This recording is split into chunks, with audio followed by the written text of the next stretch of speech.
What's up guys, it's your buddy UDB here, back with another jungle commentary starring Dragon Jeffro on Nautilus. Thanks for sending in this replay, man. Nautilus is one of my favorite junglers, so I'm excited to see somebody who's still playing him after his nerfs here. On the purple side, we have Vayne, Annie, Nautilus, Jax, and Thresh versus Jace, Zac, Zed, Alistar, and Tristana. So let's go ahead and move them into their frames while we're waiting. Got Zac and Nautilus there. In the mid lane, we do have Zed versus Annie, most likely. It's going to be Jack's top here, and the bot lane. Alright. So, as I was not looking, Nautilus went ahead and took his blue buff easily. He got his W. And his W for that clear time, he's probably going to take his E, or his Q here at level 3 for a gank. Yep. And he's going to go ahead and go middle. So let's see how he plays this. Annie gets a, she does miss the stun, but she ignites him, and Zed is going to come out with the first blood, unfortunately. That is quite a bit of a outplay there, and Zed tries to pull a little sneaky move when he probably could have just gone and suicided and not fed at all, but unfortunately, Jeffro is also going to die there. Zac's pretty strong at the counter ganks, so you really gotta watch out for him, especially when you're a champ like Nautilus who has little to no dueling power in the jungle, just because you don't do any damage. So he does lose his double buff at level 3. As far as I'm concerned, this is not a very good start. He did get a kill, but at the same time, he has no blue buff, which is very important on Nautilus. So he's gonna wander top here and pick up some stray farm. About a wave and a half here. It's pretty good. Get him back on track. Pick up some camps. Now, from his perspective, it looks like bot lane's pretty pushed. And although you could say, well, you know, it's just on an Alistar, it's an impossible lane to gank. I really don't think it is. I mean, if you could, if the bot lane could just burn or rocket jump or something, it wouldn't be too difficult. And he could gank easily. But they do have it warded, so he's going to get pushed out for now. And it looks like Thresh comes out here to bait with a pink ward. And if I were him, I would have came up here, waited a little bit, and then came back down here once I saw Thresh with the ward bait there, because Thresh did have a good opportunity to get hooked there. And he catches Zac trying to counter jungle him. Ain't having none of that shit. Gets the smite, no problem. Zac just leaps out like a crazy bitch, as always. And he's gonna go take his blue buff on the timer. That's what I like to see. It's always good to have your jungler donating those buffs right as they respawn, so there's little to no chance of them getting counter jungled. And he's going to take his red. Now, he is going to take his red here, and he sees Zac bottom, or I hope he sees Zac bottom with no blue buff here. He also sees Zed in middle with no blue buff, and what she should have gathered from that is that the blue buff is still up, and Zac is not only bottom, but also low health. Now, he is going to gank the top, and looks like he's going to pick up the kill here with a nice bait from Jax. And the thing he should immediately do right here is go take that blue buff. He just donated his to Annie, and you know what? Nautilus kind of needs blue buff, so if he took that, that'd be really great. But instead, he's going to go ahead and back here, pass up on opportunity, which is kind of an oversight because it was completely free. I mean, I don't think they could have even gotten there fast enough to stop him, but anyways, sometimes our map awareness does fail us. Even happens to the best of us. So he's going to camp top a little bit more. Jace is kind of a troubling champion for a lot of guys, so it is good to gank a Jace lane a lot. Unfortunately, their bot lane is starting to get pretty big. The Tristana is 2-0, and Vayne's not faring so well. If I were him, I'd probably try to allocate some attention bot lane, but they do seem like they don't really want the help. Every time he's gone down there, he has they have pinged him back. So, Zac counter ganks here, and Jax jumps away with no mana. He is, I mean, this is probably the best outcome of a counter gank. You both get out alive. It's not too bad. He sees Zed come up, which is good. He sees it, and he backs away from the tower, because that would be an easy tower dive and kill for them. Flashes over the wall here to save Annie from Zed. Unfortunately, Zac is going to get a very nice blind shot over the wall, and he's going to be taken down. They're going to chase him, but he gets away. No problem. He's Nautilus. Got that hook. Alright, he's going to return to the field here. His blue buff did just spawn, and he should know that Zach's red buff is also up right now. But he is going to go to his red buff, and the reason why is because the last place he saw Zach was in the top jungle. And he wants to protect that red buff. Now, if I were him, I'd probably be going straight to the blue buff, but this is a pretty good opportunity to gank Jace here. And he comes up too. Very nice. Unfortunately, she does not need. He drops the ward on Zach's blue buff because he knows it's going to be up soon. Very nice. Good job. Alright, so here, let me rewind real quick. In my opinion, he misplays this a little bit. Now, he sees them going balls deep on their tower. I don't know if this is a pathing issue, like he was clicking over on the other path or something, but in my opinion, he should have just gone straight balls deep right when they were all up on Annie on the tower, because that was his best chance at going in and nuking down that Zed with his ultimate, his W and his E. I think that would have been enough damage to kill Zed, especially with all his cooldowns down. So, unfortunately, he does not take that opportunity, and Zed does get away with his life. So, he starts the blue buff, and Annie comes over to pick it up. It's nice to see someone who's donating their buffs, even when they're not doing so hot. Even though he is 2-1, he's not doing too bad at all. The Annie's 2-4. Sometimes it is hard to trust people who aren't doing so great in the mid lane, but given that blue really does help them out, even if they're having a bit of a bad game. He's unfortunately going to get caught in the top lane here. If I remember to edit it in, then I will draw a line on the map here, guys, for you to let you know where you shouldn't be going without wards when your top and mid towers are down. Again, when you don't have these towers, pretty much your jungle just becomes their jungle, and there's nothing you can do about it without your team's help. And as much as that sucks, it's just the hard truth. And since they've lost all 3 of their tier 1 towers, he pretty much doesn't own any of his jungle right now. You can see fucking Zach Zed walking around in his jungle, taking his buffs and stuff. And as a jungler, that's extremely frustrating, but it is something you have to deal with. The only way to counter it is to lay wards at the entrance to your jungle on your buffs, guys. And just try and get your team to help you when they come into counter jungle. You get your team to help you. That's pretty much the only thing you can do. So he decides to help his team out, and they group up here. Unfortunately, they are quite far behind at this point. They are about 6k, 7k gold behind, and they are extremely far down in towers. They have 4 less towers. In fact, they have 0 towers. They do catch Alistar, but he gets away, and Zed just completely nukes Annie. Annie's pretty much worthless at this point in the game because Zed just kills him. And he tries to pull off a sneaky recall here, and he does get it with the in the Baron pit recall there. So very sneaky, nice play by Jeffra here. And he tries to run, but he does get tower dove by that Zac. That Zac does bring an immense amount of diving potential to the team, especially with Zac, Jason, Zed. That's an extremely strong diving team. And his team isn't really doing much to help him out here. Tristana, down bottom, 7-1. Usually not a good sign for the rest of the game. They are taking his buffs and everything. There's nothing you can really do about it at this point, except for clear camps. Now, they do know that they're here around Dragon. He comes down. Vayne's coming from the bottom. However, Jax is still sitting top, not even coming at all, so he's probably going to go for that top tower. They do pick up a couple kills there. That's good. Very nice. Very nice. And looks like they're winning a team fight here, and Jax is pushing top, so hopefully they'll get the free tower, and the dragon would be the best outcome here. They keep chasing. In my opinion, this is a little bit too far to chase. They do end up wasting a lot of time, and Annie's going to fall to Zed once again. And Zed actually takes out 3, and wow.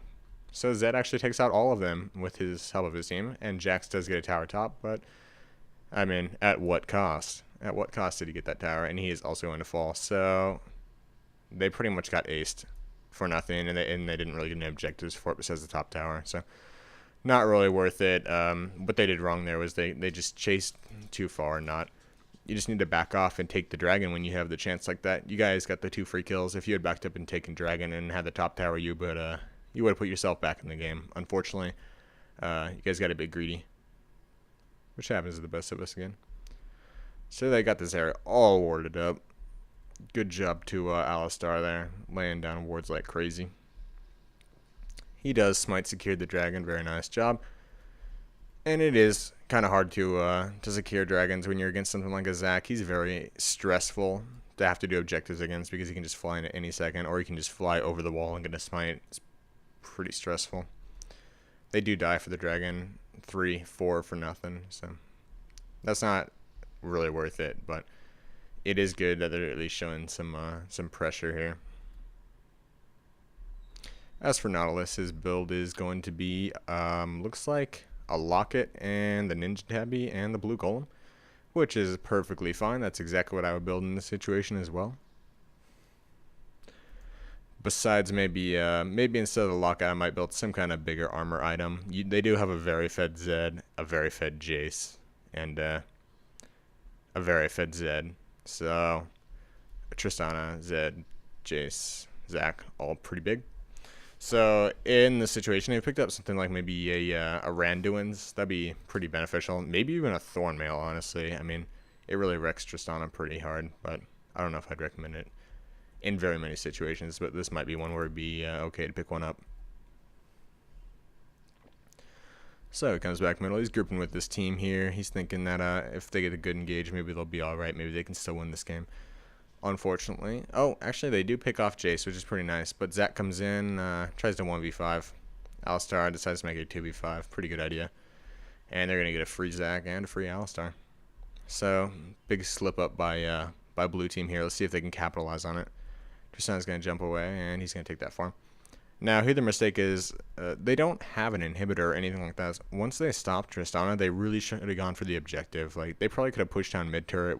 I mean, yeah, either mid turret or bot turret with Nautilus tanking, and the pushing power from like Vayne Jax is really strong. So they probably could have taken a tower, but instead they just kind of back off and they get re-engaged on. At this point, blue team is so far ahead that if they don't get a catch, there is no way they're going to win team fights. Against 12-3 Tristana.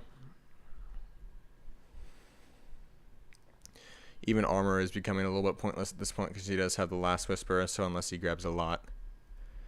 Now, in my opinion, he should be, or I can't tell if his team is too far out or if he's not far enough out, but I'm going to give him the benefit of the doubt here and say that his team is overextending a little bit. But it does work out for him. They do pick up some catches.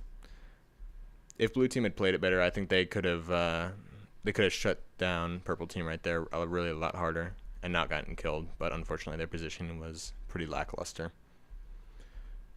Now, I have said in a couple previous videos that as a tank, you always want to stand by your team, no matter what kind of stupid engages they're doing, and I'm going to stand by that. And I think that he should be standing in front of his carries, even if they're doing kind of silly things trying to get catches, because at this point, it's pretty desperate in this game. They are catching back up a little bit, and they don't want to throw that lead. However, you need to remember that if your carries are getting a catch or something and you don't go in, you could potentially lose the game. So they're going to go for a Baron here. This is a pretty good idea because Tristana is down for another 20 seconds. However, they do pick it up, and they are going to go ahead and push middle, which is pretty nice. It's good to see them capitalizing on their objectives here. They take the turret, and it looks like they're probably just going to take some camps and buffs and back off here because Tristana is up and she is very scary. They ping for the bottom turret and pick it up, and Jax gets caught here and engaged on. And Nautilus kind of gets pushed out of the fight. They do have an okay catch here, but Vayne puts herself out of position, and they're going to catch Tristana too. Very nice play from purple side here. They do get the pinch on the carries.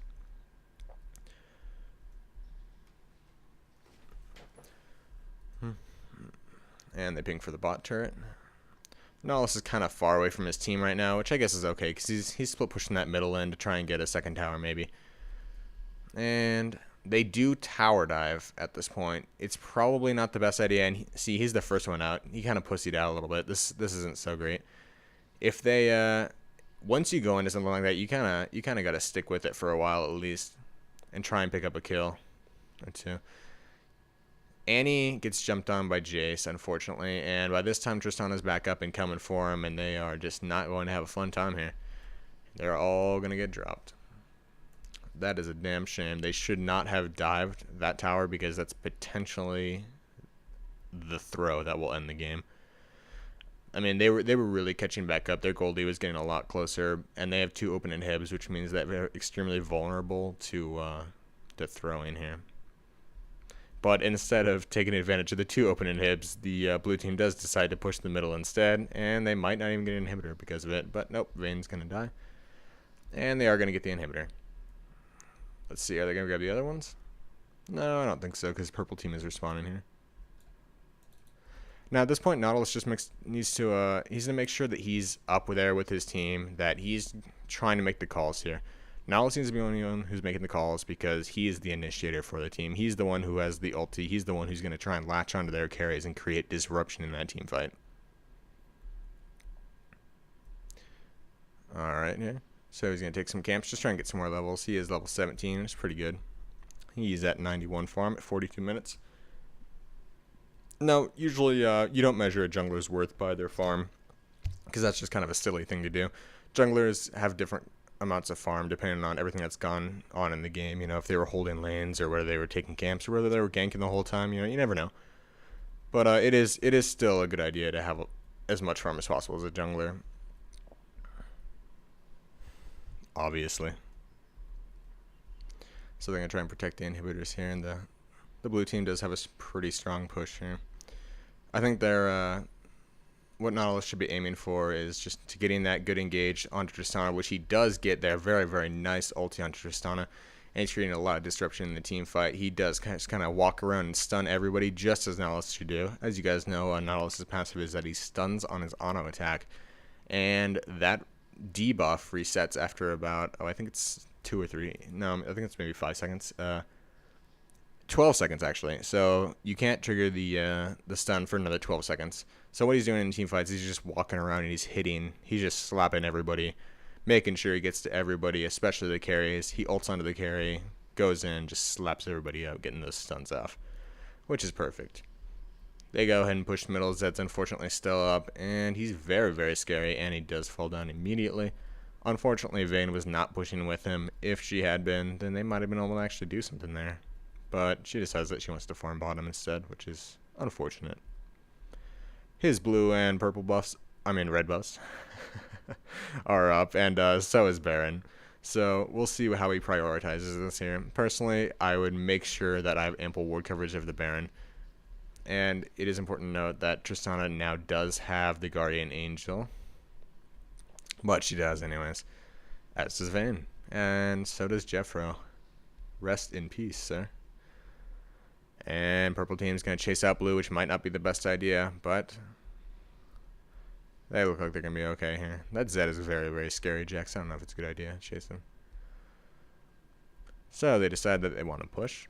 Well, they have the advantage. They do have 20 seconds until Tristana's up, and he takes the tower there for a little bit.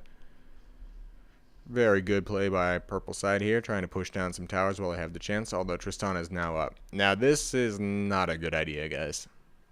When their 2 most fed carries are up, Zed and Tristana, you don't want to be going for the Baron because you're going to have a bad time. They do have the Oracle, so they're trying to bait it, and Tristana's going to walk right into a bush full of 2 people. So let that be a lesson to you AD carries out there.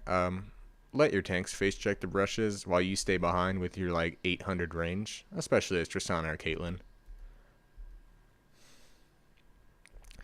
So they get the Baron once again. Very nice pickup by purple and Nautilus.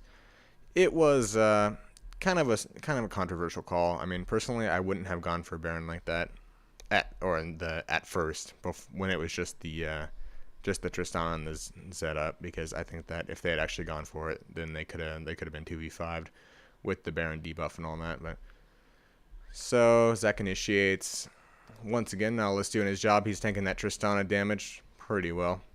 He is going to fall down here, and Tristana just completely shreds the rest of the team. Let me rewind there for a second. In my opinion, he could be doing more here. So the purple team is stacked up in the middle here, and he's kind of going for the Zed. But in my opinion, the Zed isn't the biggest threat here. The biggest threat is the Tristana, and Tristana does not have GA up as Zed does. So in this opportunity, the best thing to do would be to prioritize the Tristana, because if you kill the Tristana, you take out about half their pushing power, and you have almost no chance of killing a Zed with GA, right? So Unfortunately, they don't pick up either of those kills. They do have 2 inhibs down, and this is easily game over. So blue team does take the win this time. A couple major slip-ups here by purple that did lead them to defeat. They failed to recognize that without inhibitor turrets, they were susceptible to a backdoor by Jace, and Jace did a very good job there while his team was baiting to take those inhibitors.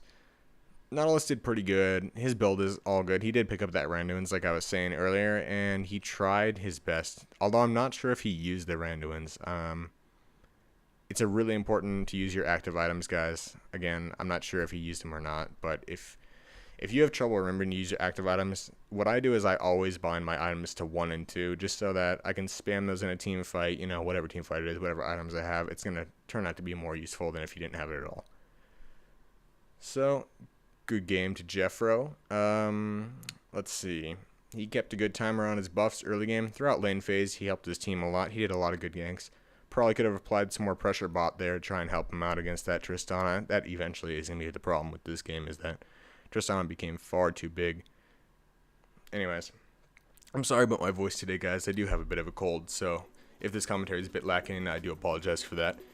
And thanks for watching, guys. If you liked the commentary, make sure to leave a like or a comment. And if you hated it, make sure to leave a dislike and tell me why.